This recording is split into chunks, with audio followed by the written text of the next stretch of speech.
से बोलिए सद्गुरुदेव भगवान की जय। आत्म प्रभा बाहर चली उर्ध अर्ध मुख हो,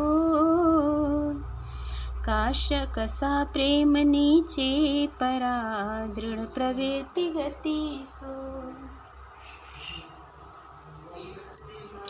जब आत्मा की चेतना ऊर्ध्व से अर्धमुख होती है तब आत्म प्रभा बाहर चली जाती है और सत्य पुरुष का प्रेम संबंधहीन होने लगता है। इसी गति को दृढ़ प्रवृत्ति कहते हैं। ब्रह्मानंद वियोग है जग प्रवृत्ति सुख चाह, कारण दोष प्रवृत्ति का यह विवेक भ्रम आह। ब्रह्मानंद का संबंध छूट जाने पर संसार सुख को भोगने की इच्छा प्रवृत्ति है और उस प्रवृत्ति का कारण दोष है, यह विवेक भ्रम युक्त है।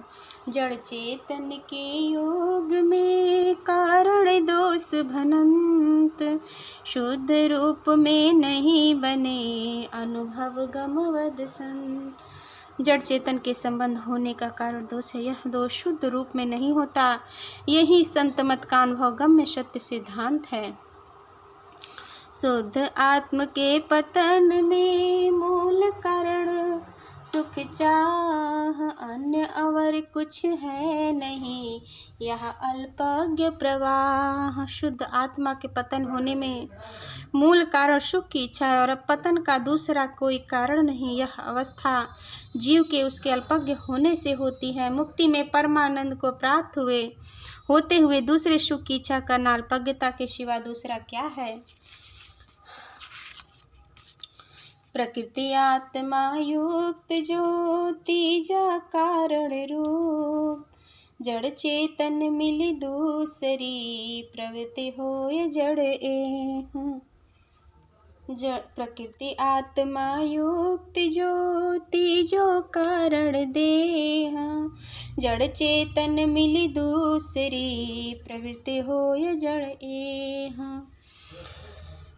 जो प्रकृति और आत्मा से युक्त तीसरी कारण देह प्राप्त होती है वह जड़ चेतन मिलकर दूसरी जड़ प्रवृत्ति होती है।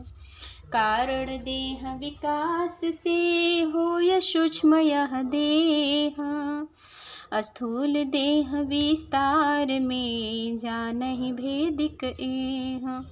कारण शरीर के विकास से सूक्ष्म शरीर प्राप्त होता है और उसमें स्थूल देह का विस्तार होता है, इसको अनुभवी विवेकी जानते हैं।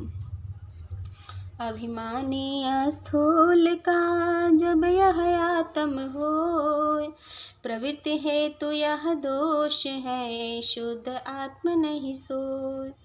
जब स्थूल शरीर का अभिमानी आत्मा हो जाती है तब इस प्रवृत्ति का कारण दोष है, किंतु शुद्ध आत्मा में यह दोष नहीं होता। वाक बुद्धि और देह का अर्थ होए आरंभ, प्रवृत्ति ताहि को जानिए यह लक्षण प्रारंभ। जहाँ से वाणी बुद्धि और शरीर के विषयों का आरंभ होता है उसको प्रवृत्ति कहती है, यही आरंभिक लक्षण प्रवृत्ति का है।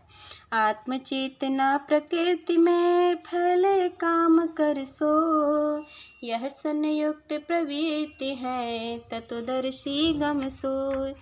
जो आत्मचेतना प्रकृति में फैलकर कार्य करती है यह संयुक्त प्रवृत्ति है जिसको तत्वदृष्टा योगी जानते हैं।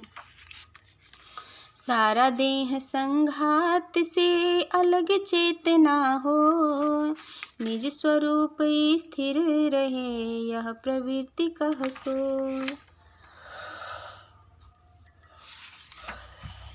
जब सारे देह संघात से आत्मचेतना अलग होकर निज स्वरूप में स्थित होती है इसी को प्रवृत्ति कहते हैं। बाहर से अंतर भय कर प्रकाश निज रूप, श्रुति निवृत्ति स्वभाव है पर के शब्द अनूप। जब आत्मचेतना बाहर से अंतर में प्रवेश कर निज स्वरूप में स्थित हो जाती है तब श्रुति का ब्रह्म प्रपंचों से संबंध छूट जाता है और वह शुद्ध रूप से सत्य पुरुष की प्राप्ति का प्रयत्न करती है। प्रेम से बोलिए सद्गुरुदेव भगवान की जय।